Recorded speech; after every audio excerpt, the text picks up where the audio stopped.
Handa na ba ang inyong mga puso para sa isang kwentong susubok sa inyong pananaw tungkol sa pag-ibig at kataksilan?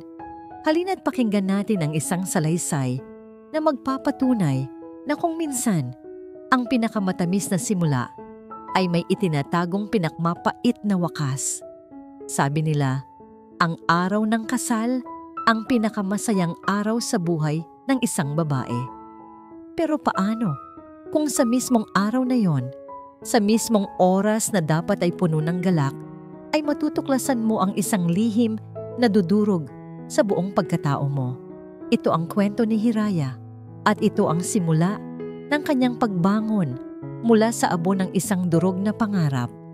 Ang hangin sa Hacienda de Amor ay amoy ng mga puting rosas at pangako. Para kay Hiraya Alcantara, ito na ang katuparan ng lahat ng kanyang panalangin. Nakatayo sa harap ng isang malaking salamin na may disenyong antigo, pinagmasdan niya ang kanyang sarili. Ang suot niyang traje de boda, nagawa sa pinakamahal na seda at pinalamutian ng libu-libong maliliit na perlas, ay tila isang ulap na yumayakap sa kanyang katawan.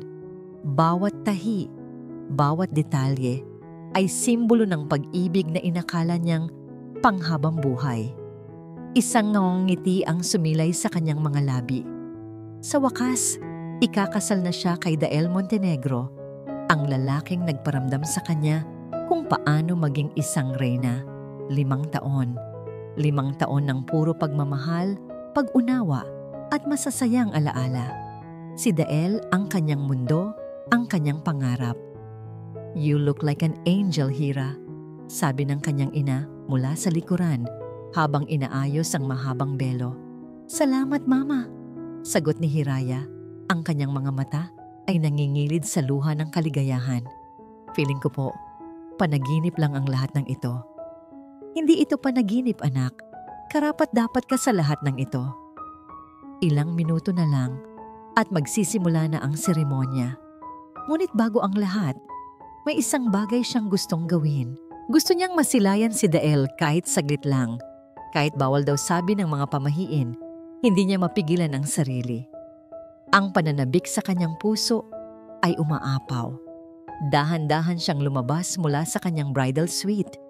Ang pasilyo ng hacienda ay abala sa mga wedding coordinator na nagmamadali. Ngunit walang nakapansin sa kanya. Sinundan niya ang pamilyar na tunog ng boses ni Dael patungo sa isang maliit na hardin sa gilid ng mansyon.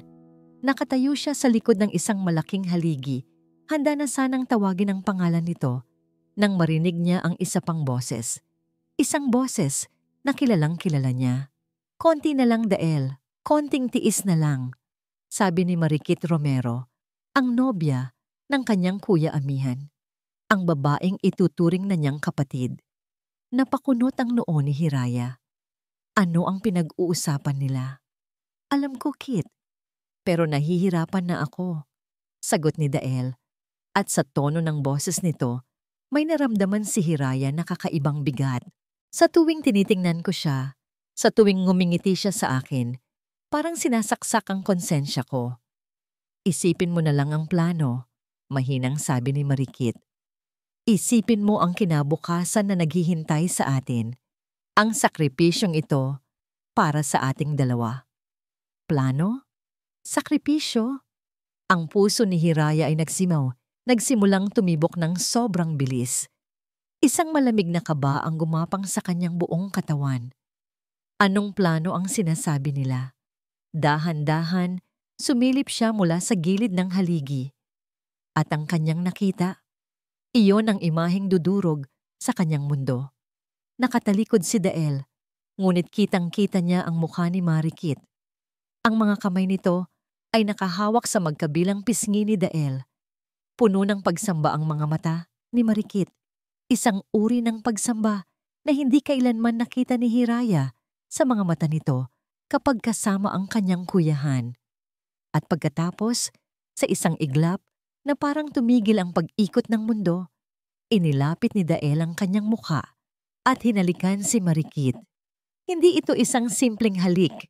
Ito ay marahas, puno ng pananabik, puno ng mga emosyong hindi dapat naroon. Isang halik na nagsasabi ng isang lihim na matagal nang itinatago. Isang halik na sumisira sa dalawang pangako, sa dalawang puso, sa isang pangarap. Napatakip si Hiraya sa kanyang bibig upang pigilan ang isang hiyaw na gustong kumawala. Nanginginig ang kanyang mga tuhod. Ang hangin ay tila naubos sa kanyang mga baga. Umatras siya ng dahan-dahan, pabalik sa dilim ng pasilyo. Ang kanyang mga mata ay hindi maalis sa tanawing iyon ng kataksilan. Ang bawat tawa na narinig niya, ang bawat matamis na salita, ang bawat yakap at halik ni Dael, lahat ay bumalik sa kanya bilang isang malaking kasinungalingan. Ang 5 taon na inakala niyang paraiso ay isa palang bilangguan ng panlilinlang. Nang makalayo, sumandal siya sa malamig na pader. Hinahabol ang kanyang hininga. Ang mga luha ay nagsimulang bumuhos mula sa kanyang mga mata, dumadaloy sa kanyang pisngi, sinisira ang perpektong makeup na inabot ng oras para gawin. Tiningnan niya ang nagniningning na wedding ring sa kanyang daliri. Dati, ito ay simbolo ng pag-ibig. Ngayon, para itong isang posas na bakal, mabigat at masakit. Ang buong mundo niya ay gumuho sa loob lamang ng ilang segundo. Ang sakit ay hindi mailarawan. Para siyang pinatay ng paulit-ulit. Ngunit sa ilalim ng lahat ng pighati, sa gitna ng nagwawasak na sakit, isang apoy ang nagsimulang mag-alab sa kaibuturan ng kanyang puso. Isang apoy na pinaghalong galit at determinasyon. Hindi siya iiyak sa harap nila. Hindi niya hahayaang makita nila siyang durog. Pinunasan niya ang kanyang mga luha gamit ang likod ng kanyang kamay. Sinisira palalo ang kanyang itsura, ngunit wala na siyang pakialam. Itinuwid niya ang kanyang likod. Ang prinsesang naghihintay sa kanyang prinsipe ay wala na. Ang naiwan ay isang reynang inagawan ng kaharian. Sa halip na bumalik sa kanyang silid, nagsimula siyang maglakad patungo sa kabilang dulo ng mansyon. Bawat hakbang niya ay may bigat. Bawat hakbang ay may layunin. Huminto siya sa tapat ng isang pinto. Ang silid kung saan naghahanda ang kanyang kuya, si Amihan. Itinaas niya ang kanyang kamay na nanginginig pa rin at kumatok ng 3 beses. Isang katok na malakas, isang katok na matatag. At ang katok na yon ay hindi katok ng isang nobyang nasasaktan. Iyon ay katok ng isang mandirigmang isinilang. Inaayos ni Amihan Han Alcantara ang kurbata ng kanyang barong Tagalog, nagawa sa pinya juicy, isang mamahaling tela na nababagay sa okasyon, isang ngiti ang hindi maalis sa kanyang mukha habang tinitingnan ang sarili sa salamin. Ito na ang araw ng kanyang bunsong kapatid, ang kanyang Hiraya. Parang kailan lang, karga-karga niya pa ito.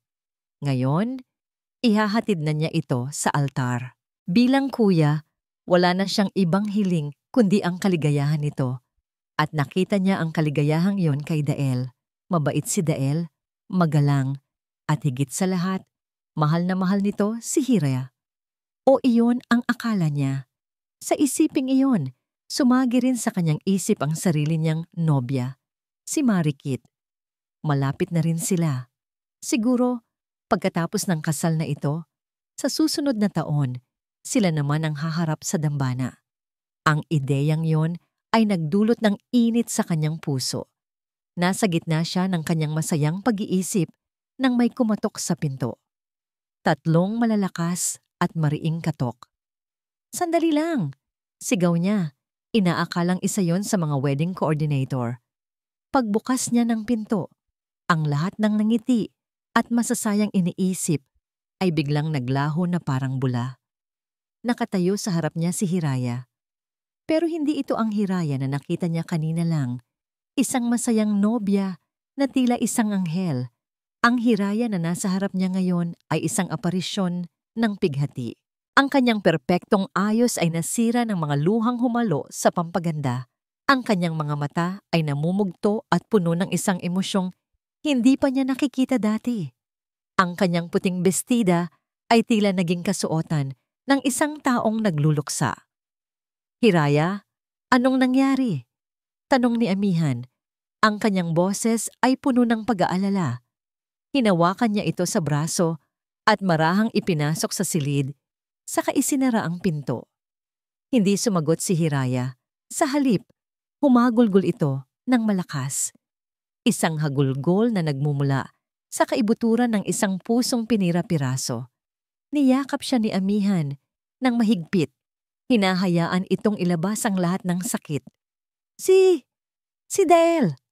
Hirap na sabi ni Hiraya sa pagitan ng mga hikbi. Kuya, si Dael at si Marikit. Sa pagkarinig sa pangalan ni Marikit, kumunot ang noo ni Amihan.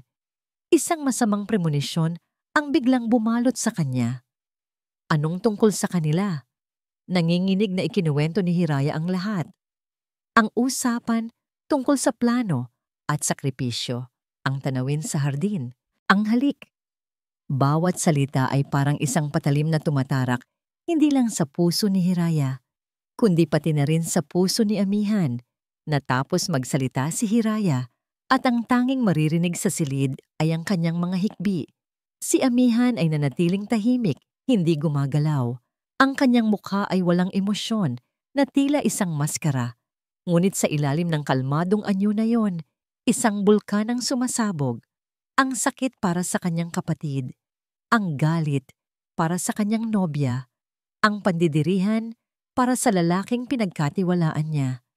Lahat ay naghalo-halo at naging isang purong puot. Isang init ang biglang kumalat sa kanyang dibdib, umakyat sa kanyang leeg, at nagtipon sa kanyang mga kamao. Naramdaman niya ang panggigigil ng kanyang mga panga. Nasaan siya? Tanong ni Amihan. Ang kanyang boses ay mababa at delikado. Kuya, wag. Nasaan ang hayop na yon, Hiraya? Muling tanong niya, mas malakas na ngayon. Binitiwan niya ang kapatid at naglakad patungo sa pinto. Ang nasa isip niya lang ay hanapin si Dael at durugin ang pagmumukha nito. Hahanapin niya si Marikit at isusumbat dito ang lahat. Sisirain niya ang mga ito tulad ng pagsira nila sa kanyang kapatid. Ngunit bago pa niya mahawakan ang seradura, isang kamay ang pumigil sa kanya. Nagulat siya sa higpit ng hawak ni Hiraya. Huwag, kuya, sabi ni Hiraya. Tumingala ito sa kanya. Sa kabila ng namumugto niyang mga mata, mayroong isang tigas sa kanyang tingin na ngayon lang nakita ni Amihan. Isang malamig na apoy na pumalit sa mga luha. Masyadong madali para sa kanila ang isang suntok. Masyadong mababaw na parusa ang isang eskandalo na makakalimutan din ng mga tao. Napatigil si Amihan. Tinitigan niya ang kapatid. Ang babaeng kilala niyang malambot at laging umiiwas sa gulo ay nawala na. Ang kaharap niya ngayon ay isang taong may tapang na hinubog ng matinding sakit. Anong gusto mong gawin? Tanong niya. Ayokong kanselahin ang kasal. Sagot ni Hiraya, ang bawat salita ay matatag. Itutuloy natin. Itutuloy natin ang lahat na parang walang nangyari. Nababaliw ka na ba? Hindi, kuya. Ngayon lang ako nagising. Giit ni Hiraya. Gagawin nating entablado ang kasal na ito. Isang entablado kung saan sila ang magiging bida sa sarili nilang kahihiyan. Hindi lang natin sila ipapahiya, kuya. Sisirain natin sila sa paraang hindi nila malilimutan habang buhay. Naupo silang dalawa sa gilid ng kama. Ang sakit na nararamdaman nila ay naging isang buklod na mas matibay pa sa dugo. Ang kanilang mga luha ay naging gasolina para sa isang plano ng paghihiganti. Doon, sa loob ng tahimik na silid na yon, habang ang masayang tugtugin ng kasal ay naririnig mula sa labas, binuo ng magkapatid ang kanilang plano. Isang planong kasing perpekto ng kasinungalingang ibinigay sa kanila at kasing talim ng patalim na itinarak sa kanilang mga likod. Pagkatapos ng ilang minuto, tumayo si Amihan. Ang nag-aalab na galit sa kanyang mga mata ay napalitan ng isang malamig at kalkuladong determinasyon. Kinuha niya ang kanyang cellphone mula sa bulsa.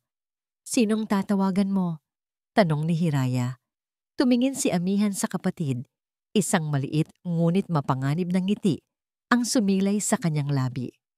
Ang technical team, mayroon lang akong ipapabagong last-minute request para sa wedding presentation mamaya. Ang bawat hakbang ni Hiraya sa pasilyo ng simbahan habang nakakapit sa braso ng kanyang kuyahan ay parang pagtahak sa isang larangan ng digmaan. Ang malambing na tugtog ng organo ay tila isang babala sa kanyang pandinig. Ang mga ngiti ng mga bisita ay mga maskarang walang alam sa tunay na nangyayari. Ang makukulay na bulaklak na nakapaligid ay tila mga tahimik na saksi sa isang napipintong paghuhukom. Nang makarating sila sa dulo, inilahad ni Amihan ang kanyang kamay kay Dael. Nagtama ang kanilang mga mata. Ang kay Amihan ay malamig na parang yelo. Ang kay Hiraya ay isang blangkong salamin na hindi mababasa. Kinuha ni Dael ang kanyang kamay at ang pamilyar na init nito ay nagdulot ng lamig sa buong kalamnan ni Hiraya. Isang kasinungalingan. Lahat ay kasinungalingan. Humarap sila sa pari. Ang buong seremonya ay dinaan ni Hiraya sa isang ulap ng pagkamanhid. Sinusunod niya ang mga sinasabi, ginagawa ang mga dapat gawin, ngunit ang kanyang diwa ay nasa ibang lugar. Nasa hardin, pinapanood ang halik na pumatay sa kanyang puso. Dumating ang oras ng panunumpa. Unang nagsalita si Dael.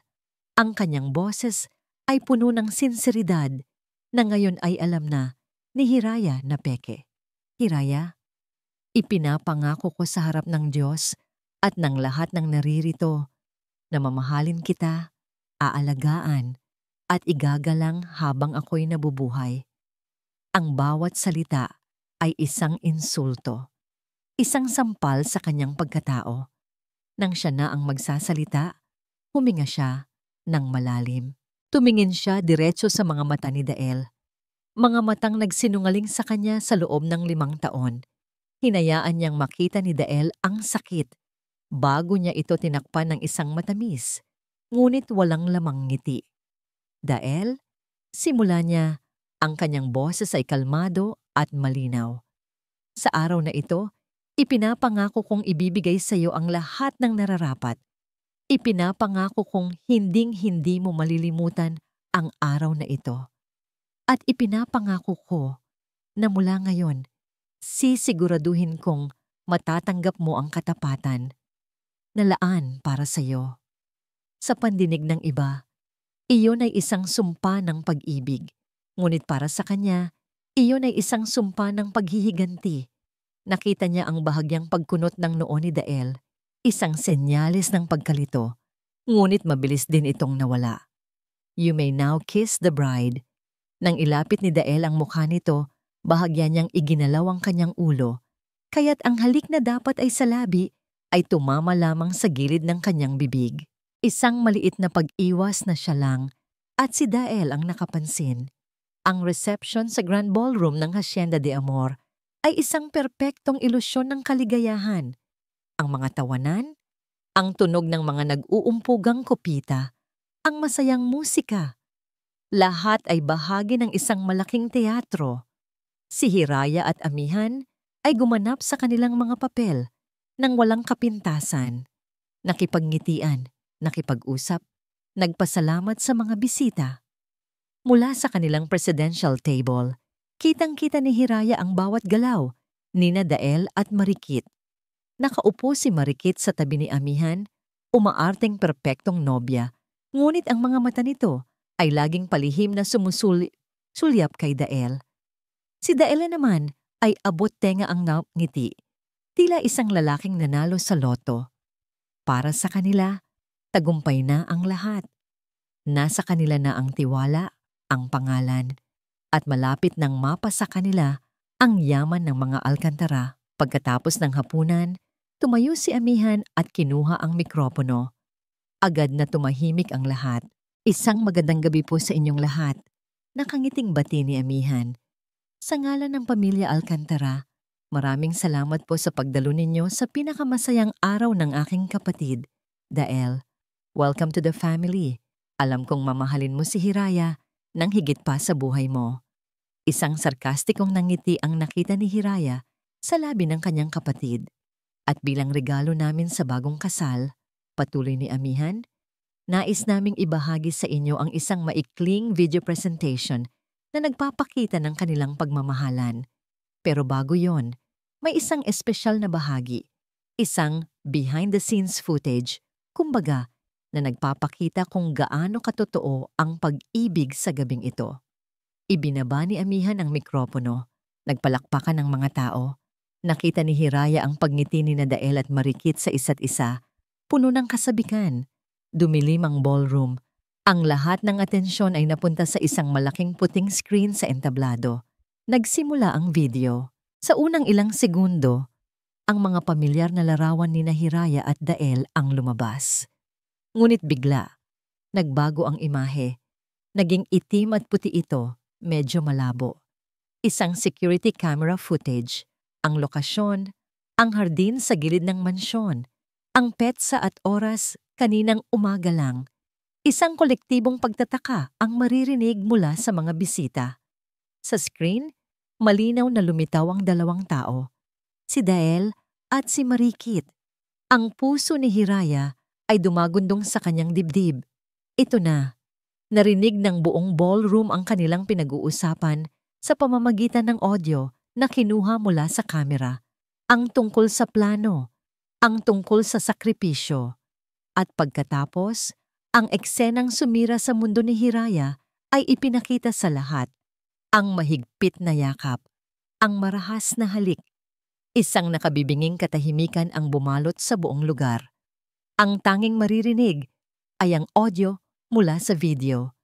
Pagkatapos ng katahimikan, sumunod ang mga bulungan. Mga bulungang unti-unting lumakas at naging isang malaking ugong ng pagkabigla at eskandalo. Ngunit hindi pa doon natapos. Biglang nag-flash sa screen ang mga dokumento, mga bank statement, mga wire transfer, mga papeles na nagpapakita ng milyon-milyong pisong inilabas mula sa account ng Alcantara Group of Companies at inilipat sa isang offshore company na may pangalang Fuego Enterprises. Tumingin si Hiraya kina Dael at Marikit. Ang mukha ni Marikit ay namumutla na parang papel. Ang kanyang mga mata ay nanlalaki sa takot. Samantala, ang mukha ni Dael ay dumaan sa iba't ibang yugto ng emosyon, mula sa pagkalito, sa pagkabigla, hanggang sa purong hindi maikakailang sindak. Para siyang isang kriminal na nahuli sa akto. Tumayo si Hiraya, kasunod niya si Amihan. Ang atensyon ng lahat ay napunta sa kanila. Sa gitna ng kaguluhan, mabilis na kumilos ang security team ng hacienda na dati nang sinabihan ni Amihan. Pinalibutan nila si Dael. Nang akmang hahawakan na siya ng mga gwardiya, biglang kumilos si Dael. Sa isang mabilis na galaw, hinablot niya ang braso ni Hiraya. Ang pagkakahawak niya ay mahigpit at masakit. Inilapit niya ang kanyang mukha sa tainga nito. Ang kanyang gwapong mukha ay nabalutan na ngayon ng isang demonyong galit. Hindi mo alam kung sino ang binangga mo, bulong niya. Ang bawat salita ay puno ng lason. Hindi pa ito tapos. Lumipas ang 2 araw mula sa gabi nang tinaguri ang Hacienda de Amor scandal. Para kay Hiraya, ang 2 araw na yon ay parang 2 taon sa impyerno. Ang kanilang pangalan, ang Alcantara, na dati simbolo ng respeto at integridad, ay ngayoy laman ng bawat balita, bawat social media post, bawat usapan sa coffee shop. Ang kahihiyan ay isang makapal na kumot na bumabalot sa kanilang pamilya. Ang conference room ng Alcantara Group of Companies ay naging kanilang war room. Sa labas ng building, nag-aabang ang mga mamamahayag na parang mga buwitreng naghihintay sa kanilang biktima. We need to control the narrative, sabi ni Amihan habang minamasahe ang kanyang sentido. Nakapalibot sa malaking mesa ang kanilang legal at PR team. Pangatlong tasa na niya ito ng kape, ngunit ang pagod sa kanyang mukha ay hindi maitatago. Si Hiraya ay tahimik lang na nakaupo sa isang tabi. Pagod na siya. Pagod na siyang magpanggap na matatag. Pagod na siyang marinig ang mga salitang damage control at public statement. Ang tanging gusto niya ay magkulong sa kanyang silid at matulog. Umaasang paggising niya ay isa lang itong masamang panaginip. Ngunit alam niyang imposible iyon. Ang problemahan, sabi ng kanilang abogado, ay hindi lang ito simpleng PR crisis. May pagnanakaw na nangyari. Malaki ang nawala sa kumpanya. We're talking about corporate fraud. I know. Mariing sagot ni amihan. Kaya kailangan natin ng tulong. Hindi sapat ang internal audit team natin. Masyadong malinis ang pagkakagawa ni Dael. Kailangan natin ng isang taong kayang makita ang hindi nakikita ng iba. Huminga ng malalim si amihan at tumingin sa kapatid. Hira, may ipapakilala ako sa'yo. Sakto namang bumukas ang pinto ng conference room at pumasok ang executive assistant ni amihan. Kasunod ang isang lalaki. Inaasahan ni Hiraya na makita ang isang matandang accountant na may makapal na salamin. Ngunit ang lalaking pumasok ay malayo sa kanyang inaasahan. Matangkad ito, balingkinitan ang katawan, at nakasuot ng simpleng itim na long-sleeved shirt na nakatuck-in sa kanyang slacks. Ang kanyang buhok ay bahagyang magulo, at ang kanyang mukha ay seryoso, ngunit may kung anong talas sa kanyang mga mata na tila kayang basahin ang nasa loob mo. Everyone, this is Sinag de Leon, pagpapakilala ni amihan. Isa siyang independent financial forensic investigator. Siya ang may hawak ng ilan sa pinakamalalaking kaso ng corporate fraud sa bansa. De Leon, my sister, Hiraya Alcantara. Tumayo si Hiraya at inilahad ang kanyang kamay. Hiraya, simpleng sabi niya. Sinag, sagot nito. Ang pagkakahawak sa kanyang kamay ay magalang ngunit matatag. Ang kanyang boses ay kalmado at direkta. I'm sorry for what your family is going through. Isang simpleng pakikiramay, ngunit sa kung anong dahilan, naramdaman ni Hiraya ang sinseridad dito. Umupo silang lahat. Ipinakita kay Sinag ang lahat ng dokumento na hawak nila. Ang video, ang mga bank statement na na-trace nila. Sa loob ng halos isang oras, walang nagsalita. Tanging ang tunog lang ng mga papel na binubuklat ni Sinag at ang pagtap ng kanyang daliri sa mesa ang maririnig. Si Hiraya ay nakamasid lang, may pag-aalinlangan pa rin sa kanyang puso. Pagkatapos ng ginawa ni Dael, mahirap nang magtiwala sa kahit sinong estranghero. Nang matapos si Sinag, isinara niya ang folder. Tumingin siya kay amihan, pagkatapos ay kay Hiraya. Inaasahan ni Hiraya na magtatanong ito tungkol sa mga numero, sa mga account, sa mga transaksyon, ngunit iba ang kanyang naging unang tanong. Miss Alcantara, sabi niya, nakatingin diretso sa kanyang mga mata. Higit pa sa mga numero, kumusta po kayo? Natigilan si Hiraya. Sa loob ng 2 araw, lahat ng tao ay nagtanong tungkol sa kumpanya, sa pera, sa eskandalo. Ngayon lang may nagtanong kung kumusta siya.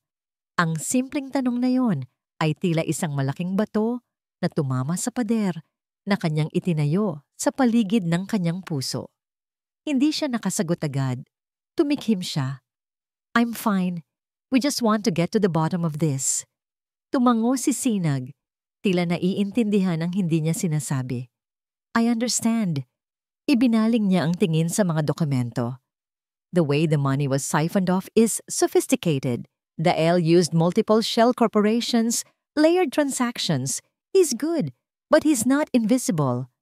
Kinuha niya ang isang financial statement at itinuro ang isang linya. Ang internal audit team ninyo, tiningnan nila ang malalaking withdrawals. Pero napansin niyo ba ito? Itinuro niya ang isang item na may label na Miscellaneous Operational Expenses. For the last 6 months, this account has increased by 0.5% every month. It's a small amount, almost negligible, but it's consistent. It's a pattern. Para siyang langgam na unti-unting nagnanakaw ng asukal.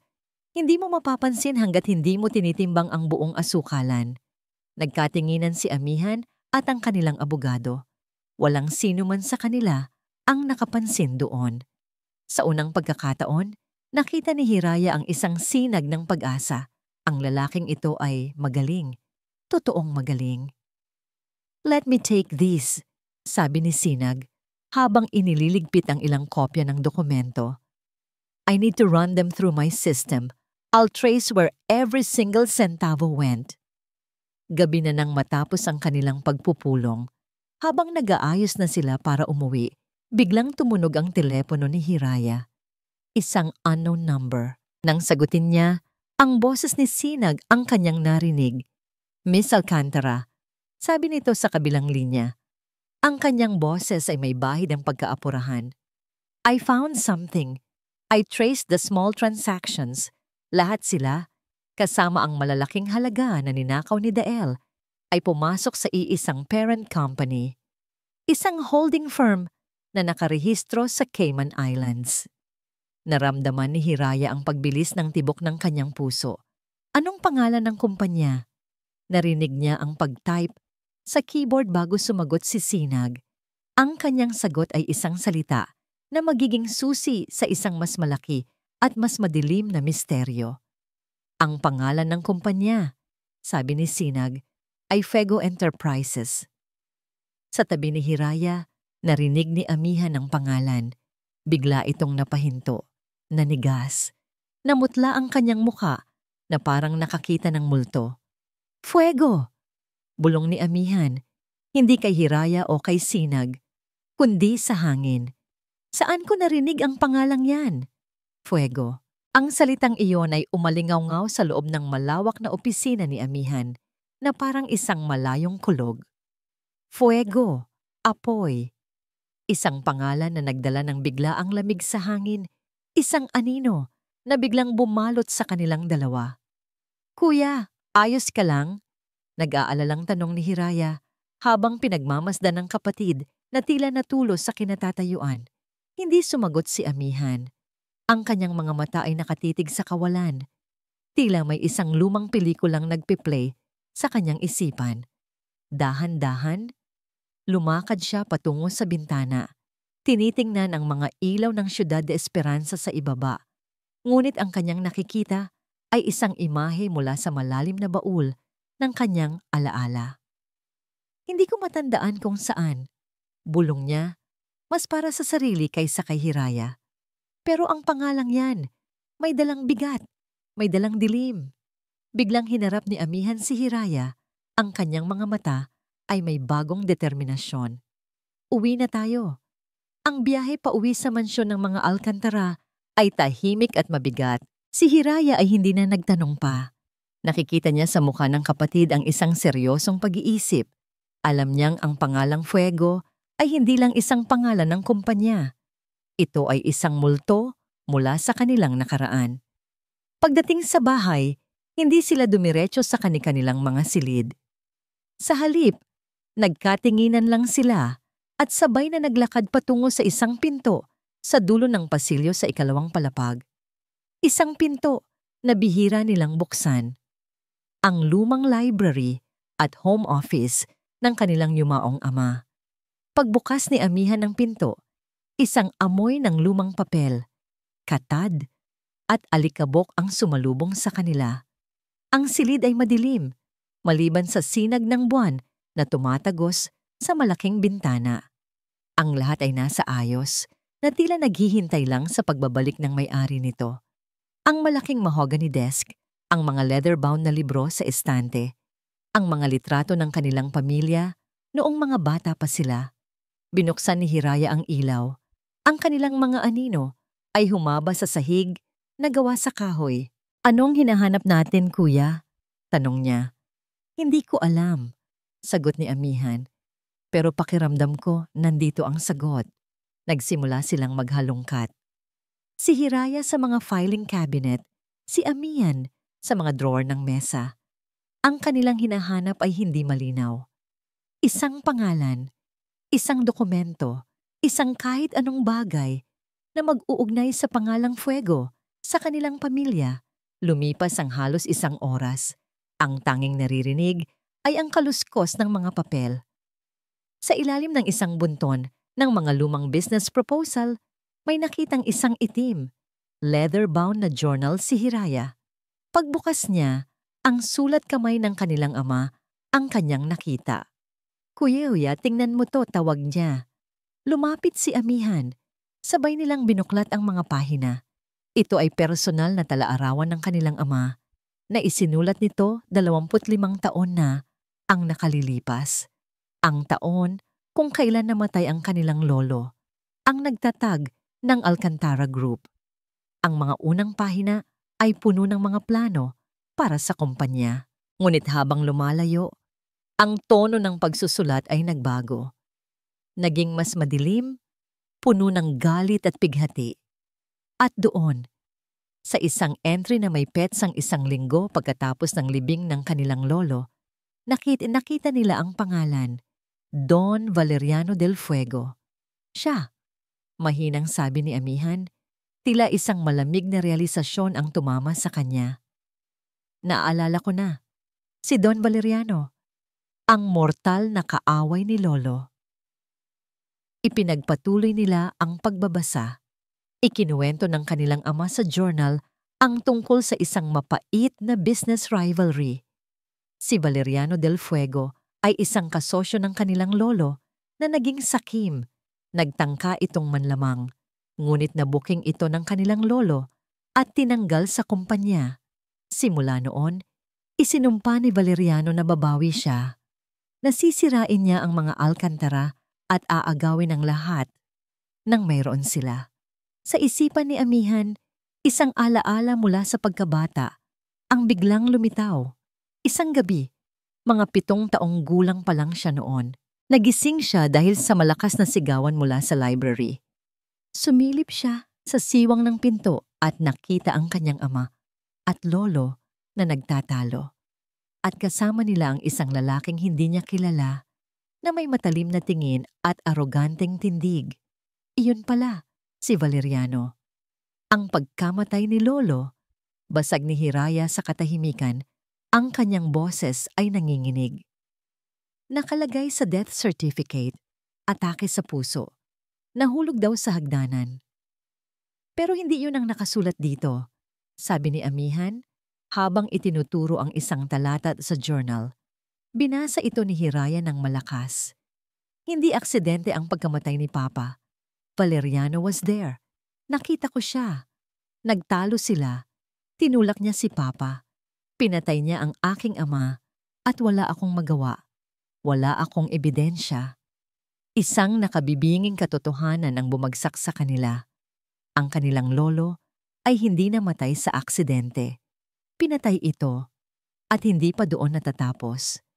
Sa mga sumunod na pahina, isinulat ng kanilang ama kung paano siya siniraan ni Valeriano. Gumamit ito ng mga peking dokumento para palabasin na ang kanilang ama ang nandaraya sa kumpanya. Dahil sa iskandalo, napilitan ng kanilang ama na mag-resign bilang CEO para protektahan ang pangalan ng pamilya. At nabuhay ito sa anino ng kahihiyan hanggang sa araw ng kanyang kamatayan. Kaya pala, bulong ni Hiraya, habang pinupunasan ng isang luhang pumatak sa lumang papel. Kaya pala laging malungkot si Papa. Dinala niya ang bigat na ito ng mag-isa. This isn't just about fraud, Hira, sabi ni amihan. Ang kanyang mga kamao ay nakakuyom. This is a vendetta, isang paghihiganti na 25 taon ng plinano. Si Dael, si Marikit, mga tauhan lang sila, mga pyesa sa isang chessboard na mas malaki pa kaysa sa inaakala natin. Ang kataksilan na naramdaman nila sa araw ng kasal ay mas lumalim pa. Hindi lang ito tungkol sa nasirang pag-ibig o ninakaw na pera. Ito ay tungkol sa isang kasaysayan ng puot, dugo, at kasinungalingan. Ang kalaban nila ay hindi lang isang mapanlinlang na kasintahan. Ito ay isang demonyo mula sa nakaraan na nagbalik para kunin ang lahat.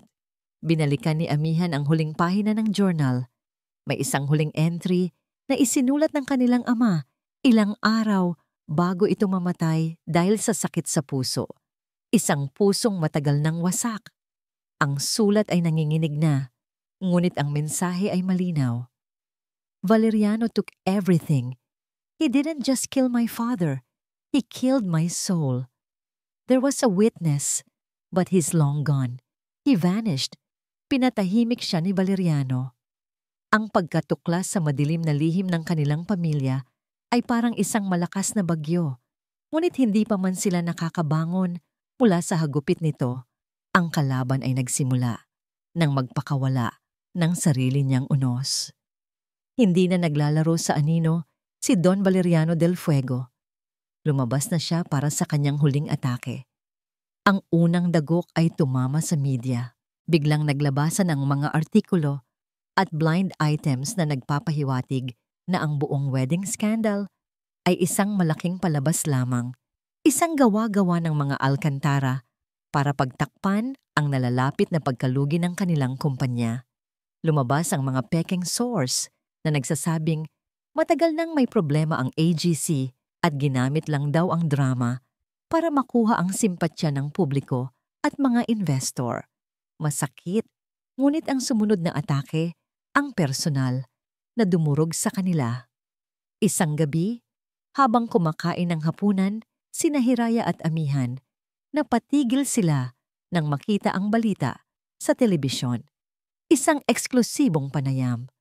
At ang nasa hot seat, umiiyak at mukhang kaawa-awa, ay si Marikit Romero.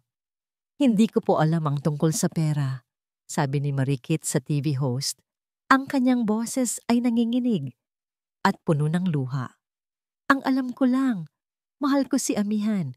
Pero niloko niya nga ako. Ginawa niya akong panakip-butas. Nagpatuloy siya sa pag-arte. Ikinuwento niya ang isang kasinungalingan kung saan si Amihan daw ay may ibang babae. At nang malaman niya ito, tinakot daw siya ni Amihan at ni Hiraya. Pinalabas niya na ang video sa kasal ay edited at gawa-gawa lang para siraan siya at si Dael na inilarawan niyang isa lamang mabuting kaibigan na dumadamay sa kanya. Pinagbantaan nila ang buhay ko, hagulgol ni Marikit. Natatakot po ako para sa kaligtasan ko. Sa isang iglap, ang simpati ayan ng publiko na nakuha nila ay nahati. Marami ang naniwala sa pag-arte ng babaeng ahas. Hindi ko na kaya to, sabi ni Hiraya. Pinapatay ang telebisyon. Ang makita ang mukha ni Marikit, ang babaeng tinuring niyang kapatid na ngayon ay walang kahihiyang nagsisinungaling sa buong mundo, ay parang lason na kumakalat sa kanyang ugat. Kinabukasan, may isang charity ball na kailangan nilang daluhan. Isang event na matagal nang nakaschedule at hindi nila pwedeng iatras dahil ang Alcantara Foundation ang isa sa mga major sponsor. Para kay Hiraya, ang humarap sa alta sosyedad sa panahong ito ay parang paglalakad sa apoy. At tama nga siya. Pagpasok pa lang nila sa ballroom, naramdaman agad niya ang pagbabago. Ang mga dating kaibigan ng kanilang ina na laging bumabati sa kanya ay umiiwas ng tingin. Ang mga business associate na dati nakikipagkamay sa kanila ay nagbubulungan habang sila'y dumadaan. Naramdaman ni Hiraya ang bawat mapanghusgang tingin, ang bawat peking ngiti. Hayaan mo sila, Hira, bulong ni Amihan. Ngunit kahit ang kapatid niya ay hindi maitago ang panggigigil sa kanyang mga mata. Nang hindi na niya matiis ang bigat ng atmosfera, lumabas muna si Hiraya sa may garden para makalanghap ng sariwang hangin. Sumunod sa kanya si Amihan, ngunit bago pa man sila makapag-usap, isang boses ang pumutol sa kanilang katahimikan. Magandang gabi, mga Alcantara. Napalingon sila. Nakatayo sa ilalim ng isang arko ng mga bulaklak si Don Valeriano del Fuego. Matanda na ito, marahil na sa mga 70 na, ngunit ang tindig ay matikas pa rin.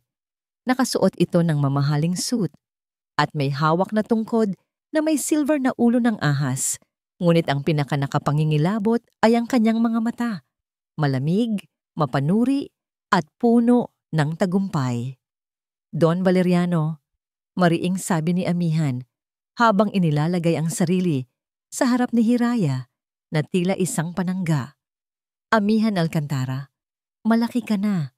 Ang huli kong pagkikita sa'yo ay paslit ka pa lamang, sabi ni Valeriano. Isang mapanuyang nanangiti ang gumuhit sa kanyang mga labi. Sayang, ang iyong ama at lolo ay parehong magagaling na negosyante, pero mahina sila, masyadong malinis. Sa mundong ito, ang mga malinis ay laging natatapakan. Anong kailangan mo? Tanong ni Hiraya. Ang kanyang boses ay matatag sa kabila ng kaba. Tumingin si Valeriano sa kanya na parang sinusuri ang isang insekto. Hiraya, ang ganda mong bata. Sayang at napunta ka sa maling pamilya. Pero narito lang ako para magbigay ng isang payo. Lumapit siya ng isang hakbang. Ibenta niyo na sa akin ang kumpanya habang may halaga pa ito. Dahil sa mga susunod na araw, sisiguraduhin kong magiging abo na lang ang lahat ng pinaghirapan ng pamilya ninyo. It's a generous offer. Take it. Or be destroyed. Pagkatapos sabihin niyon, tumalikod ito at naglakad palayo na parang walang nangyari. Naiwan silang dalawa na nanginginig sa galit. Ang pagbabanta ay malinaw. Ito na ang deklarasyon ng giyera. Kinagabihan, hindi makatulog si Hiraya. Ang mga salita ni Valeriano, ang pag-arte ni Marikit, ang mga mapanghusgang tingin, lahat ay bumabagabag sa kanya. Kinuha niya ang kanyang cellphone at tinawagan ng isang numero. Sinag. Hiraya. Sagot sa kabilang linya, medyo nagulat. Gabi na, ayos ka lang? Ang pagkarinig lang sa kalmadong boses nito ay tila nagbigay ng kaunting ginhawa sa kanya. Sa gitna ng lahat ng kaguluhan, si Sinag ang tanging taong hindi parte ng kanilang magulong mundo. Hindi. Pag-amin niya, ang kanyang boses ay bahagyang basag. Hindi ako ayos. Ikinuwento niya ang lahat. Ang nangyari sa charity ball, ang pagharap sa kanila ni Valeriano. Nakinig lang si Sinag. Hindi siya pinutol. Nang matapos si Hiraya, ilang segundong katahimikan ang namayani. Gusto mo bang magkape? Biglang tanong ni Sinag. Alam ko ang isang lugar na bukas pa. Tahimik doon. Nagkita sila sa isang maliit at halos walang taong coffee shop. Doon, sa ilalim ng malabong ilaw, sa unang pagkakataon, naramdaman ni Hiraya na pwede siyang huminga. Kinuwento ni Sinag ang tungkol sa kanyang sariling buhay, kung paano siya lumaki sa hirap at kung paano niya ginamit ang talino para iangat ang sarili. Ang kanilang pag-uusap ay lumalim mula sa kaso hanggang sa mga pangarap at kabiguan. Sa tabi ni Sinag, hindi siya si Hiraya Alcantara, ang heredera ng isang naghihingalong imperyo. Siya lang si Hiraya, isang babaeng nasaktan na sinusubukang bumangon. Nang ihatid siya ni Sinag sa tapat ng kanilang gate, isang maliit na ngiti ang sumilay sa labi ni Hiraya. Isang tunay na ngiti ang una sa loob ng maraming araw. Salamat, Sinag, sabi niya, para sa kape at sa pakikinig. Walang anuman, sagot ni Sinag. Laban lang. Nandito ako. Papasok na sana si Hiraya sa gate nang biglang tumunog ang telepono ni Sinag. Nakita ni Hiraya ang pagbabago sa ekspresyon nito habang kausap ang nasa kabilang linya. Naging seryoso, puno ng pagkabigla. Sige, i-email mo sa akin ngayon din, sabi ni Sinag bago ibaba ang tawag. May problema ba? Tanong ni Hiraya. Tumingin sa kanya si Sinag. Ang kanyang mga mata ay puno ng isang bagay na hindi mabasa ni Hiraya. Yung contact ko sa National Statistics Office, tumawag. May nahanap siyang kakaiba sa records, Hiraya. Huminto siya sandali, na tila nag-aalangang sabihin ang susunod. Ano yon, Sinag? Si Marikit. Hindi Romero ang tunay niyang apelyido. I found a copy of her original birth certificate. Isang pangalan lang ng magulang ang nakalagay. Ang ama. Huminga ng malalim si Sinag bago sabihin ang pangalang babago sa lahat. Ang nakarehistrong ama niya ay si Valeriano del Fuego. Ang mga salita ni Sinag ay parang isang kidlat na tumama sa kinatatayuan ni Amihan. Parang nabingi siya. Ang buong paligid ay umikot. Ang pangalan ni Valeriano del Fuego na idinugtong sa pangalan ni Marikit ay isang katotohanang napakasaklap, isang kombinasyong napaka-imposible, ngunit sa isang iglap, lahat ng piraso ng palaisipan ay biglang nagkabit-kabit sa kanyang isipan. Si Marikit, anak ni Valeriano. Ang katotohanan yon ay isang matalim na balaraw na direktang tumusok sa puso ni Amihan. Iniikot-ikot ito hanggang sa wala nang matirang buo. Hindi totoo yan. Unang reaksyon niya, nanginginig ang boses. Isang desperadong pagtanggi. Han, sabi ni Hiraya. Ang kanyang boses ay mahinahon, ngunit puno ng pighati para sa kapatid. Ipinakita niya ang kopya ng birth certificate na ipinadala ni Sinag sa kanyang telepono. Itim sa puti. Malinaw pa sa sikat ng araw, Marikit Santana del Fuego. Father, Valeriano del Fuego. Napaurong si Amihan. Ang lahat ng alaala niya, kasama si Marikit ay bumalik sa kanya na parang isang panaginip na naging bangungot. Ang kanilang unang pagkikita sa isang art exhibit. Ang matatamis ng ngiti nito, ang mga pangako, ang mga pangarap na sabay nilang binuo. Lahat ng yon ay isang malaking kasinungalingan. Hindi siya minahal ni Marikit. Mula't simula, isa lang siyang kasangkapan. Isang tangang tupa na dinala sa katayan. Ginamit siya para makapasok sa buhay nila, sa pamilya nila, sa kumpanya nila. Ang pag-ibig na inakala niyang tunay ay bahagi lang pala ng isang demonyong plano ng paghihiganti. Ang sakit ay napalitan ng isang matinding galit. Isang galit na hindi niya pa naramdaman sa buong buhay niya. Galit sa sarili dahil sa pagiging bulag. Galit kay Marikit sa kanyang pagkukunwari. At ang pinakamatinding galit para kay Valeriano del Fuego. Sinuntok niya ang pader ng kanyang opisina, hindi iniinda ang sakit. Hayop sila, sabi niya sa pagitan ng nagngangalit na mga ngipin. Hayop silang lahat. Ang balitang ito, ang nagsilbing mitya para sa huling pag-atake ni Valeriano. Tila alam niyang nabuking na ang kanyang alas, kaya inilabas na niya ang kanyang pinakamatinding baraha. Kinabukasan, isang emergency board meeting ang ipinatawag. Pagpasok pa lang nina Amihan at Hiraya sa boardroom, naramdaman na nila ang bigat sa hangin. Ang mga miyembro ng board, mga taong matagal nang nagsilbi sa kanilang pamilya, mga kaibigan ng kanilang ama, ay hindi makatingin sa kanila ng diretso. Sa gitna ng mesa, nakaupo ang abogado ng kumpanya. Ang kanyang mukha ay seryoso. At sa tabi nito, nakakalat ang isang bagong set ng mga dokumento. Amihan, simula ng abogado, ang kanyang boses ay formal at malamig. Mayroon kaming natanggap na ebidensya. Isang sworn statement mula sa isang whistleblower kasama ang mga dokumentong ito na nagpapatunay na ikaw ay sangkot sa insider trading. Ipinakita sa screen ang mga email at bank records. Lahat ay peke. Ngunit sa unang tingin ay mukhang kapani-paniwala. Pinalabas sa mga dokumento na ginamit ni Amihan ang kanyang posisyon bilang CEO para maglabas ng impormasyon sa isang pekeng kumpanya para sa sariling kapakinabangan, isang krimen na may parusang habambuhay na pagkakakulong.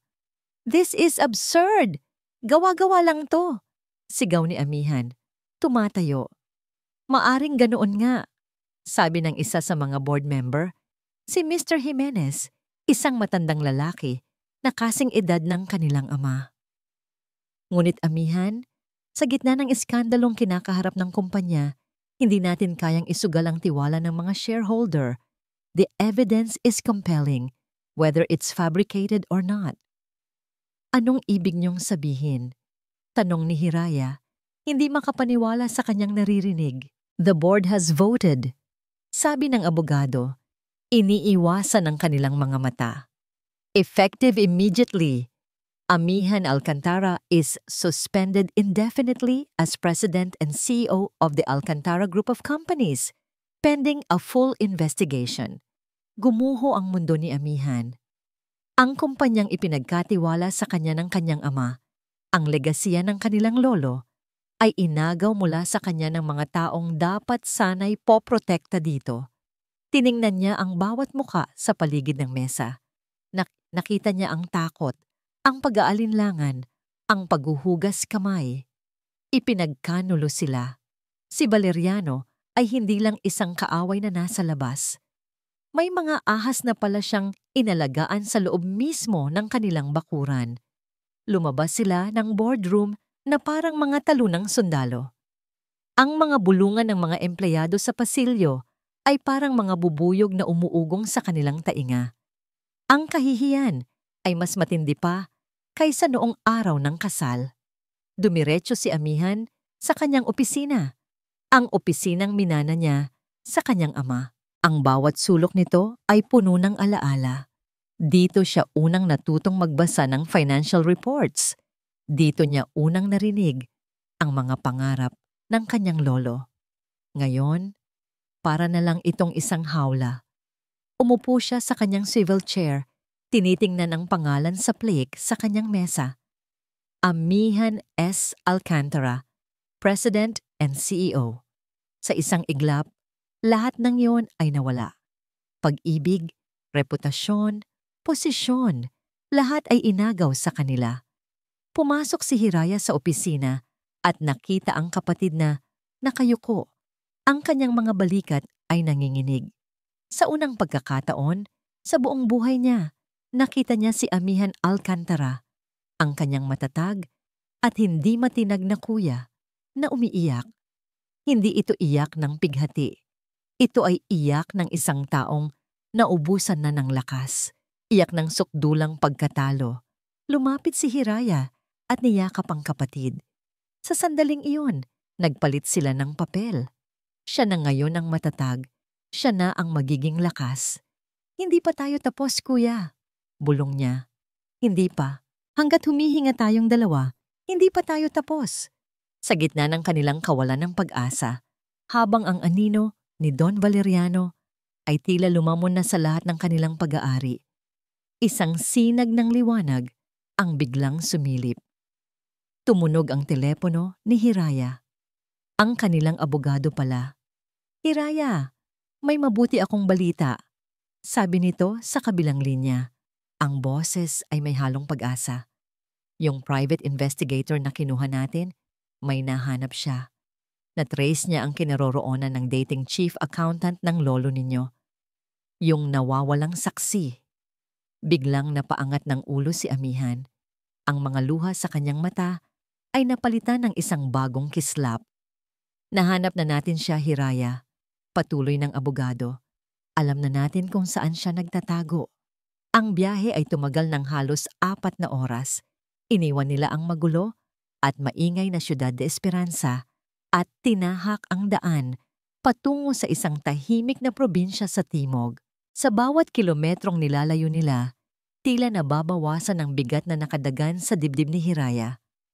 Sa unang pagkakataon, sa loob ng maraming linggo, nakaramdam siya ng kahit kaunting kapayapaan. Katabi niya sa driver's seat si Sinag.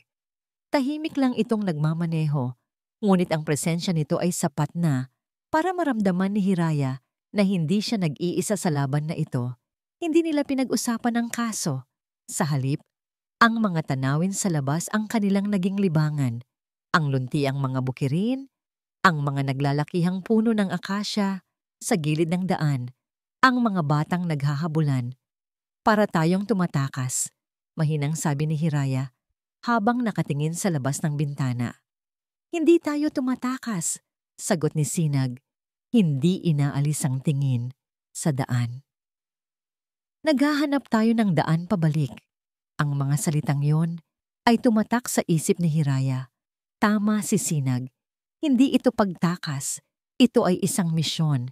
Isang misyon para bawin ang lahat ng nawala sa kanila. Narating nila ang isang maliit at tahimik na bayan. Ang address na ibinigay sa kanila ay nagturo sa isang simpleng bahay na gawa sa kahoy at semento na napapalibutan ng mga halaman. Simple, payapa. Ang perpektong lugar para sa isang taong gustong magtago mula sa mundo. Nag-aalangan silang kumatok. Paano kung hindi sila harapin?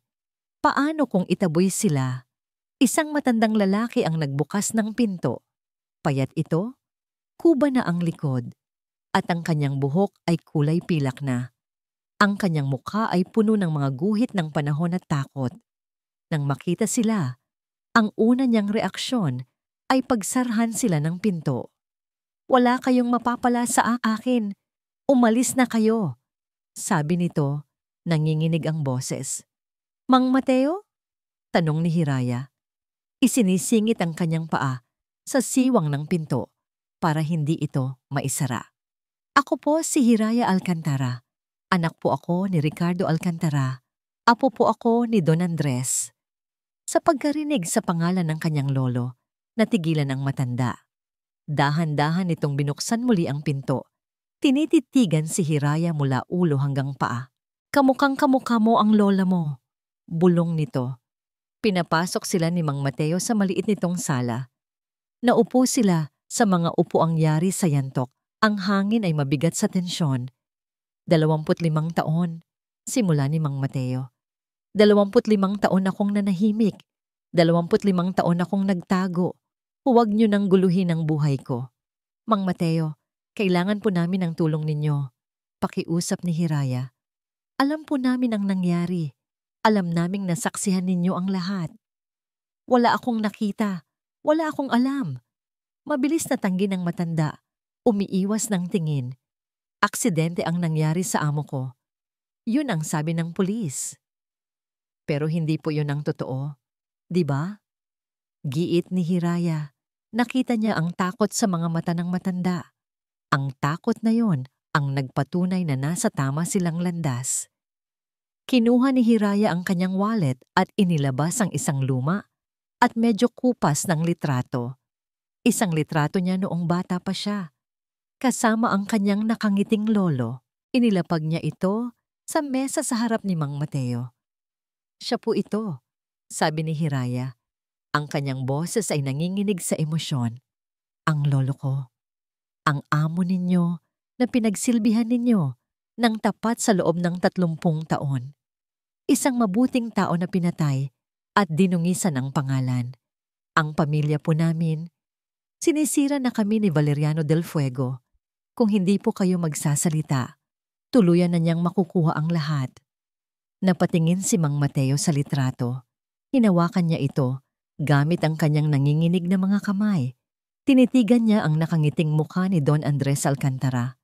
Unti-unti, ang takot sa kanyang mga mata ay napalitan ng pighati at pagkatapos ng isang lumang apoy ng katapatan, tumulo ang mga luha mula sa kanyang mga mata. "Patawarin mo ako, Don Andres," hagulgol niya. "Patawarin mo ako sa aking kaduwagan." Tumingin siya kay Hiraya. "Totoo," pag-amin niya. "Nandoon ako. Nag-overtime ako sa opisina ng gabing iyon. Narinig ko silang nagtatalo sa may hagdanan. Si Don Andres at si Valeriano. Tungkol sa pera.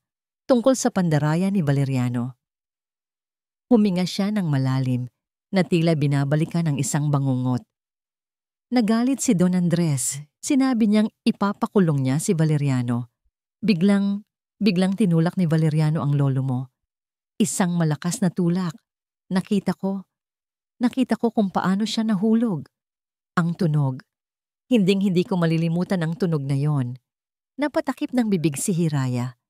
Kahit alam na niya, iba pa rin pala kapag narinig mo na mula sa isang saksi. "Pinuntahan ako ni Valeriano kinabukasan," patuloy ni Mang Mateo.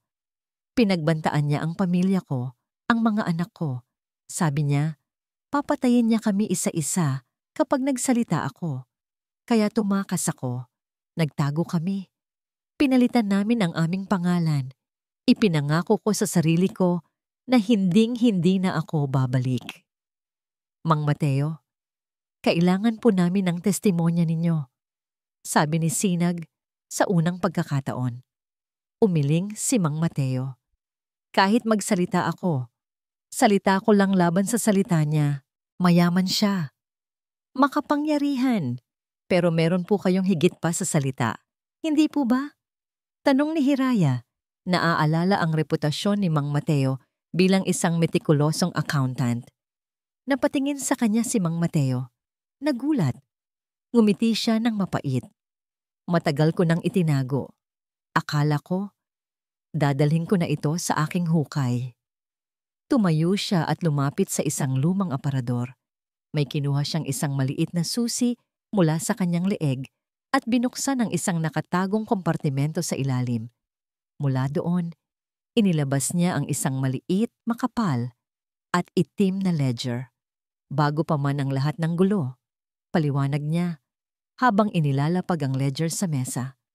May hinala na ako sa mga transaksyon ni Valeriano. Kaya gumawa ako ng sarili kong kopya. Isinulat ko lahat, bawat iligal na paglilipat ng pera, bawat pekeng kumpanya, nandito lahat, ang ebidensya ng kanyang pandaraya. Binuksan ito ni Hiraya. Ang mga pahina ay puno ng mga numero at sulat kamay. Ito na ang sandatang kailangan nila. Hindi lang para sa pagnanakaw ni Dael, kundi para sa krimen na nagsimula ng lahat 25 taon na ang nakalipas. Nagpaalam sila kay Mang Mateo, dala ang pangakong poprotektahan nila ito at ang ledger na magiging susi sa kanilang pagbangon. Habang nagmamaneho sila pabalik sa syudad, ang pakiramdam sa loob ng sasakyan ay magaan at puno ng pag-asa. Sa wakas, hawak na nila ang panalo. Nasa kalagitnaan na sila ng highway. Palubog na ang araw nang mapansin ni Hiraya ang isang itim na SUV sa kanilang rearview mirror. Kanina pa ito nasa likuran nila. Hindi nag-overtake, laging kapareho ng kanilang bilis. Sinag, sabi niya. Nararamdaman ang pagbalik ng kaba sa kanyang dibdib. Tingnan mo yung sasakyan sa likod. Tumingin si Sinag sa salamin, kumunot ang kanyang noo. Sinubukan niyang bumagal. Bumagal din ang SUV. Sinubukan niyang bumilis. Bumilis din ito. Walang plaka, sabi ni Sinag. Ang kanyang boses ay biglang naging seryoso at alerto. Biglang bumilis ang takbo ng itim na SUV. Lumipat ito sa kabilang linya at ngayon ay nasa gilid na nila. Mula sa bintana, nakita nila ang dalawang lalaking nakasuot ng itim. Ang kanilang mga muka ay walang emosyon. Humawak ka ng mahigpit, Hiraya, mariing sabi ni Sinag habang biglang iniliko ang manibela at tinapakan ang silinyador. Nagsimula ang isang mapanganib na habulan sa gitna ng abalang highway. Ang kalmadong pagmamaneho ni Sinag kanina ay biglang naging isang eksena mula sa isang action movie. Ang kanyang mga mata, na kanina lang ay puno ng simpatiya, ay ngayoy matalas at nakapokus. Ang kanyang mga kamay ay mabilis at sigurado sa manibela. Iniiwasan ang mga iba pang sasakyan habang pilit na iniiwan ang humahabol na itim na SUV. Diyos ko, Sinag, hiyaw ni Hiraya habang mahigpit na nakakapit sa kanyang upuan. Ang ugong ng makina at ang sunod-sunod na busina mula sa ibang mga motorista ay lumikha ng isang nakabibinging ingay. Alam nila, sabi ni Sinag sa pagitan ng mabilis na paghinga. Alam nilang nakuha natin ang ledger. Sinubukan ng SUV na gitgitin sila. Isang malakas na kalabog ang yumanig sa kanilang sasakyan nang magtama ang gilid nito sa kanilang pinto. Napasigaw si Hiraya. Nakita niya ang mukha ng isa sa mga lalaki. Malamig, walang awa. Malinaw ang kanilang intensyon. Kunin ang ledger kahit anong mangyari. Hindi sila pwedeng tumigil. Hindi sila pwedeng mahuli. Ang ledger na mahigpit na hawak ni Hiraya ay hindi lang isang libro ng mga numero. Ito ang buhay ng kanilang pamilya, ang hustisya para sa kanilang lolo. Sa isang matapang na desisyon, biglang inikot ni Sinag ang manibela patungo sa isang masikip na exit ramp, isang daan na papunta sa mga lumang kalye ng syudad. Nagulat ang mga humahabol sa kanila, bahagyang naiwan. Mas madali silang masusundan kung nasa highway tayo, paliwanag ni Sinag. Dito, sa mga eskinita, may laban tayo. Ang habulan ay nagpatuloy sa masisikip at palikulikong mga kalye. Bawat liko, bawat preno, ay nagpapakaba kay Hiraya. Ngunit sa gitna ng takot, may isang damdamin na nanaig, tiwala. Isang buong pusong pagtitiwala kay Sinag. Ang lalaking ito ay hindi lang matalino, matapang din ito at handang isugal ang sarili para sa kanya. Pagkatapos ng ilang minutong puno ng tensyon, sa isang huling matalinong maniobra, ipinasok ni Sinag ang sasakyan sa isang madilim at makitid na eskinita sa pagitan ng dalawang gusali at pinatay ang makina. Nagtago sila sa dilim. Ilang segundo lang, narinig nila ang rumaragasang tunog ng SUV na lumagpas sa kanilang pinagtataguan. Nakahinga sila ng maluwag. Nanatili sila sa dilim, pinapakiramdaman ang paligid. Ang tanging maririnig ay ang malakas na kabog ng kanilang mga dibdib. Sa tingin ko, nawala na natin sila, bulong ni Hiraya. Tumingin si Sinag sa kanya. Kahit sa dilim, nakita ni Hiraya ang pag-aalala sa mga mata nito. Ayos ka lang ba? Hindi ka nasaktan? Umiling si Hiraya. Ayos lang ako. Salamat sa'yo. Isang katahimikan ang namayani sa pagitan nila. Isang katahimikang puno ng mga hindi masabing salita. Sa gitna ng panganib, isang kakaibang koneksyon ang nabuo. Higit pa sa kliyente at investigator, higit pa sa magkaibigan. Nang sigurado ng ligtas, maingat na pinaandar ni Sinag ang sasakyan at dumaan sa ibang ruta pabalik sa opisina ng AGC. Hindi sila umuwi. Masyadong delikado. Pagdating nila, naghihintay na si Amihan. Hindi mapakali.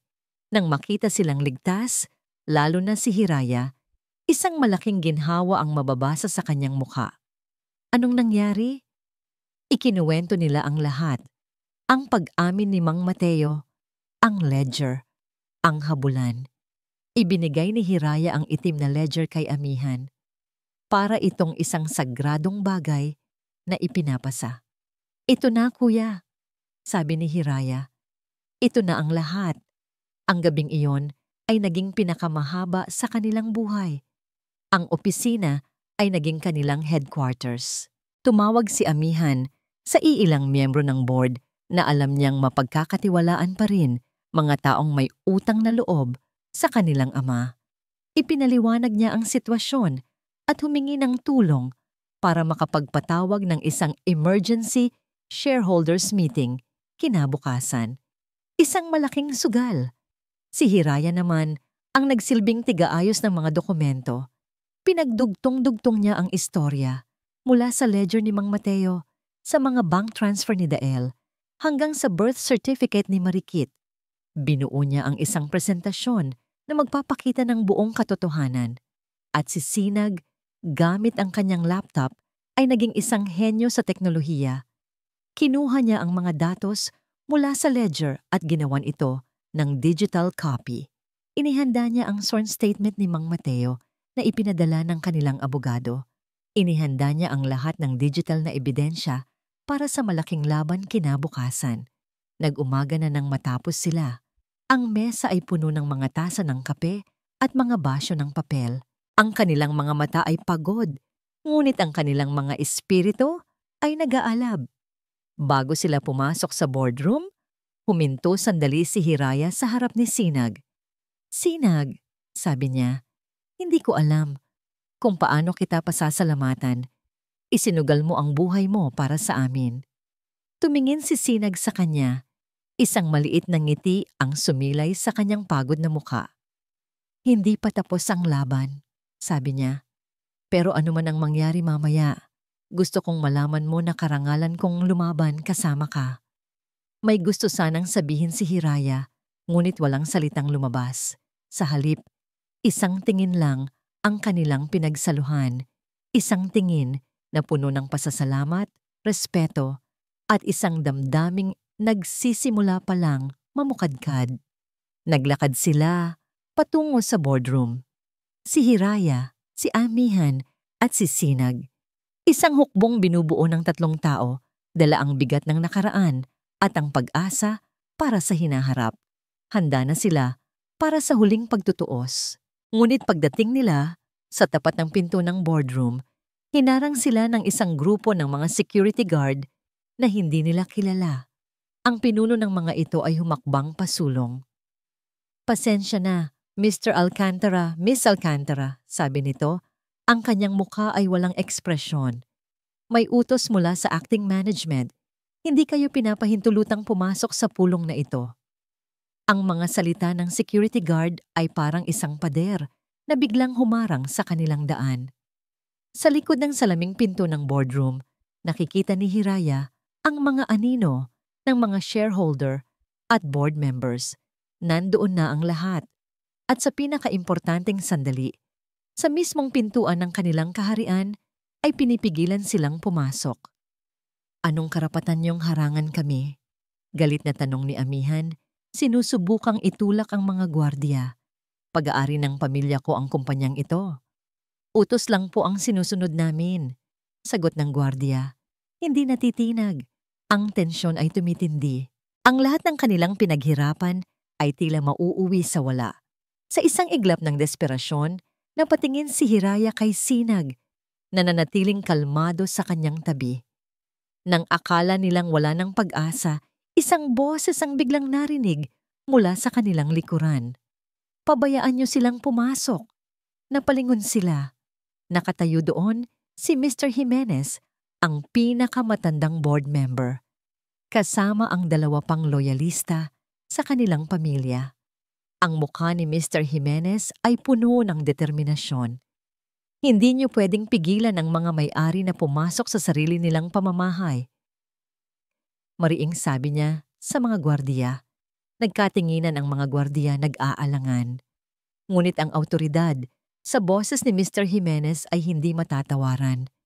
Dahan-dahan, tumabi sila at binigyan sila ng daan. Isang tango ng pasasalamat ang ibinigay ni Amihan kay Mr. Jimenez bago sila pumasok. Ang pagbukas ng pinto ng boardroom ay parang pagpasok sa isang arena ng mga Romano. Lahat ng mata ay napunta sa kanila. Ang mga bulungan ay huminto. Ang katahimikan ay nakabibingi. Sa unahan ng mahabang mesa, nakaupo si Don Valeriano del Fuego na tila isang hari sa kanyang trono. Sa tabi niya, si Dael Montenegro, mayabang ang tindig, at si Marikit, ang ahas na nagbabalat kayong anghel. Sila ang kumokontrol ng pulong. Sila ang mga bagong Panginoon. "Anong ginagawa niyo dito?" tanong ni Valeriano. Ang kanyang boses ay malamig at puno ng pagkasuklam. "Wala na kayong lugar dito, mga Alcantara."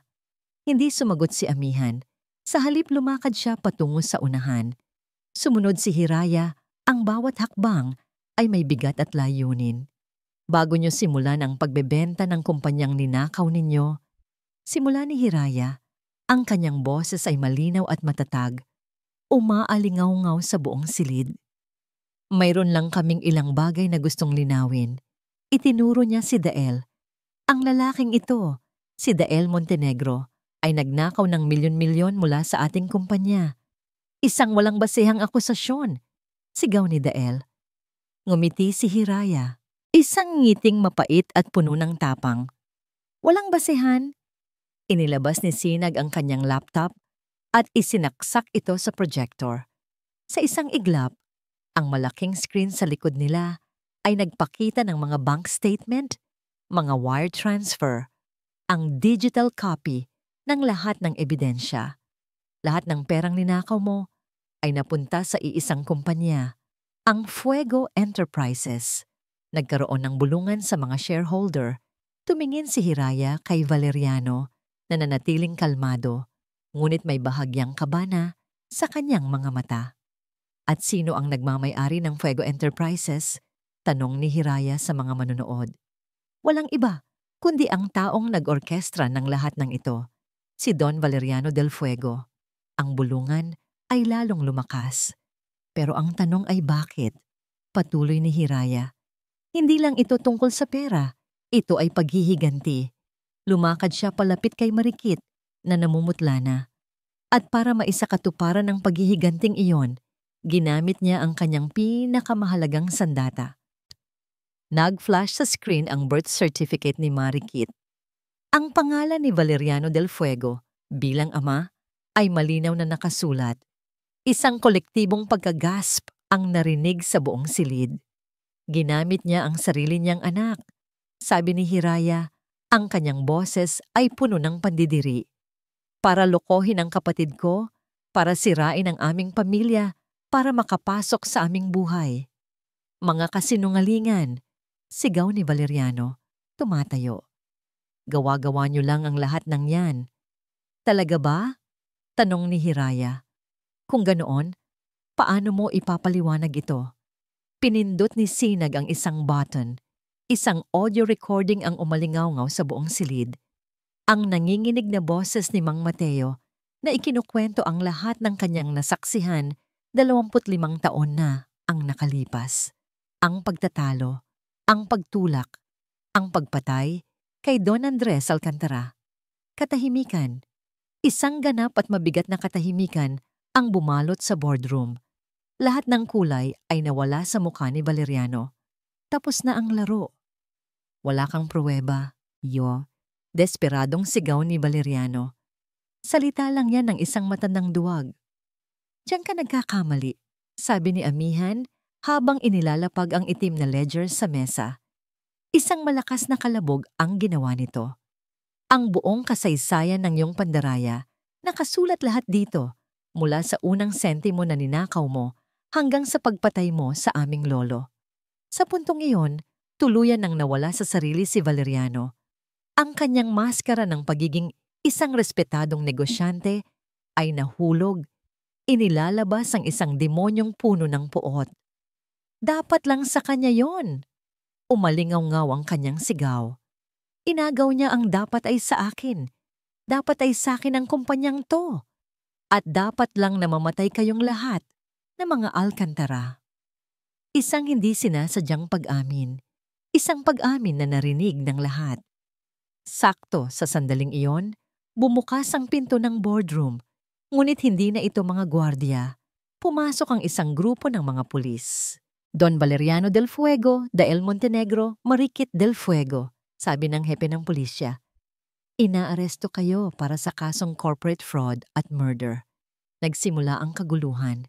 Habang sinusubukang pumiglas ni na Valeriano at Dael, si Marikit naman ay napaupo na lang sa sahig, umiiyak. Dinampot sila ng mga pulis isa-isa. Habang kinakaladkad si Dael palabas, nagtama ang kanilang mga mata ni Hiraya. Ang dating pagmamahal sa mga matang yon ay napalitan ng sukdulang pagkamuhi. At si Hiraya, sa halip na makaramdam ng galit ay awa na lang ang kanyang naramdaman. Awa para sa isang taong ipinagbili ang kanyang kaluluwa. Nang mahuli na ang lahat at tumahimik na ang paligid, lumabas si Hiraya mula sa gusali. Sinalubong siya ng sikat ng umaga. Huminga siya ng malalim, nilalasap ang hangin ng kalayaan. Ang bigat na matagal niyang pinasan ay unti-unting nawala. Tapos na.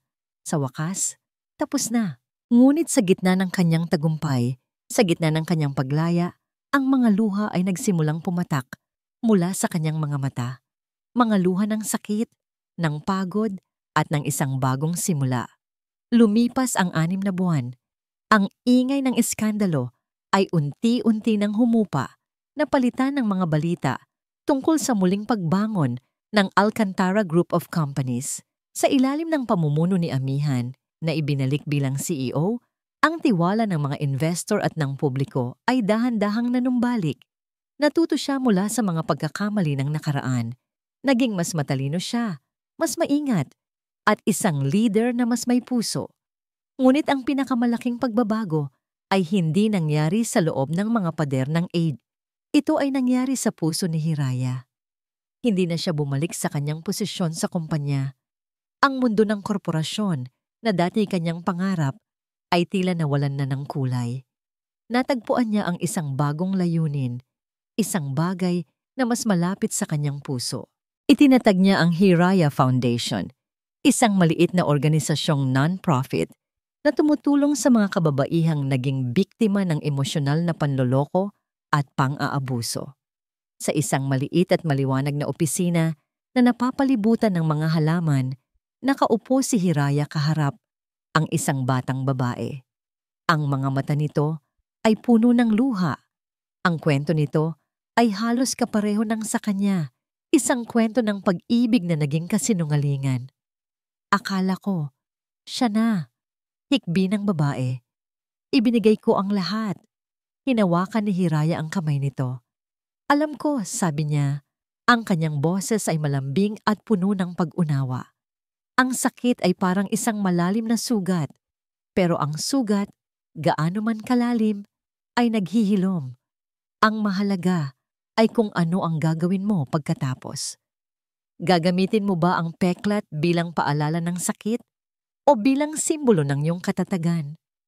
Ginamit ni Hiraya ang sarili niyang karanasan, hindi para humingi ng simpatsya, kundi para magbigay ng lakas. Ang kanyang sakit ay naging isang tulay para maabot ang sakit ng iba. At sa pagtulong sa kanilang paghihilom, unti-unti ring naghihilom ang kanyang sariling puso.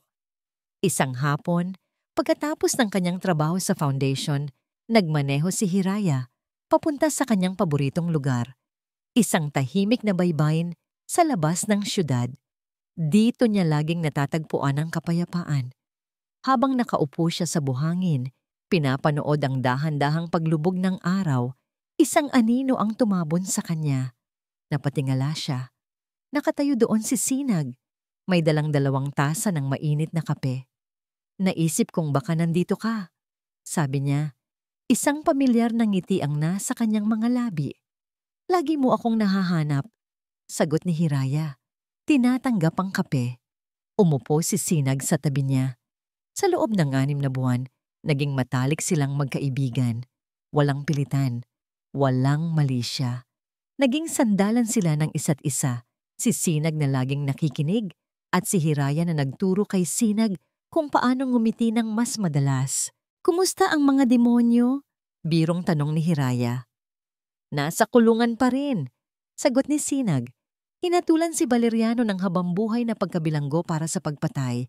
Si Dael at Marikit, mahabang taon din ang kakaharapin para sa fraud. Natapos na ang kanilang kwento. Mabuti naman, sabi ni Hiraya. Wala nang galit sa kanyang boses.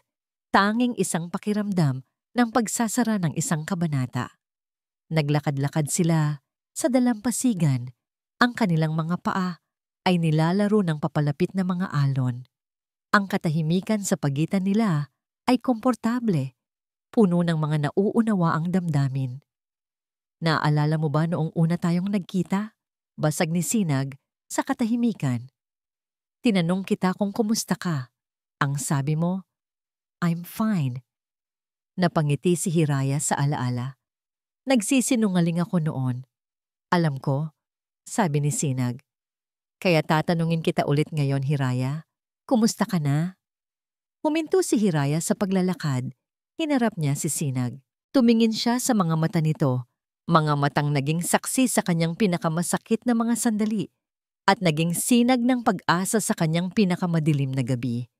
Masaya na ako, Sinag, sabi niya. At sa pagkakataong ito, totoo na ang bawat salita. Buo na ulit ako.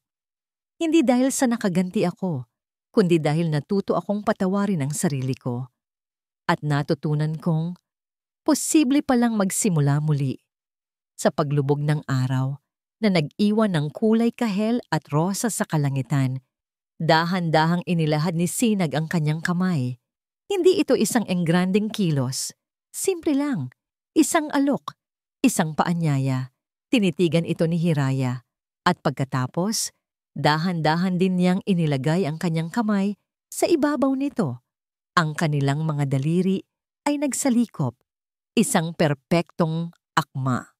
Walang mga pangakong binitiwan. Walang mga matatamis na salitang sinabi. Ang kailangan lang nila ay ang init ng kanilang mga kamay at ang pangunawa sa kanilang mga mata. Habang ang kanilang mga anino ay humahaba sa buhanginan, alam ni Hiraya na ito na ang simula. Isang bagong umaga, isang bagong pag-ibig na isinilang hindi mula sa isang perpektong pangarap, kundi mula sa mga abo ng isang nasirang kahapon. Isang pag-ibig na hindi perpekto, pero totoo. At para kay Hiraya, iyon lang ang mahalaga. At dito nagtatapos ang kwento ni Hiraya. Isang kwentong nagpapatunay na kahit gaano kadilim ang gabi, laging may pag-asang dala ang pagsikat ng araw. Ang aral na iniiwan sa atin ng kwentong ito ay ang katotohanan na ang tunay na lakas ay hindi nasusukat sa kung paano tayo umiiwas na masaktan, kundi sa kung paano tayo bumabangon at naghihilom matapos madurog. Ang pagpapatawad, lalo na sa ating sarili, ang unang hakbang patungo sa isang bagong simula. At ang tunay na pag-ibig ay dumarating hindi para kumpletuhin tayo, kundi para samahan tayong maglakad sa liwanag na tayo mismo ang gumawa. Maraming salamat po sa inyong walang sawang pagsubaybay sa kwento ni Hiraya. Sana po ay may napulot kayong aral at inspirasyon sa kanyang paglalakbay. Huwag po kayong mag-atubiling mag-iwan ng inyong mga komento sa ibaba. Ano po ang masasabi ninyo sa kwentong ito? At anong uri ng mga kwento pa ang gusto ninyong marinig sa susunod? Ang inyong mga opinyon ay napakahalaga po sa amin. Hindi dito nagtatapos ang ating paglalakbay. Marami pa pong kwentong kasing ganda at mas puno ng aral dito sa aming channel. Kung nagustuhan nyo ang kwentong ito, i-like, i-share sa pamilya at mga kaibigan, at mag-subscribe na rin para lagi kayong updated sa mga susunod pa naming kwento. I-click nyo ang notification bell para kayo ang unang makarinig kapag may bago kaming upload. Pagpalain po kayo ng Panginoon, kayo at ang inyong buong pamilya. Hanggang sa muli!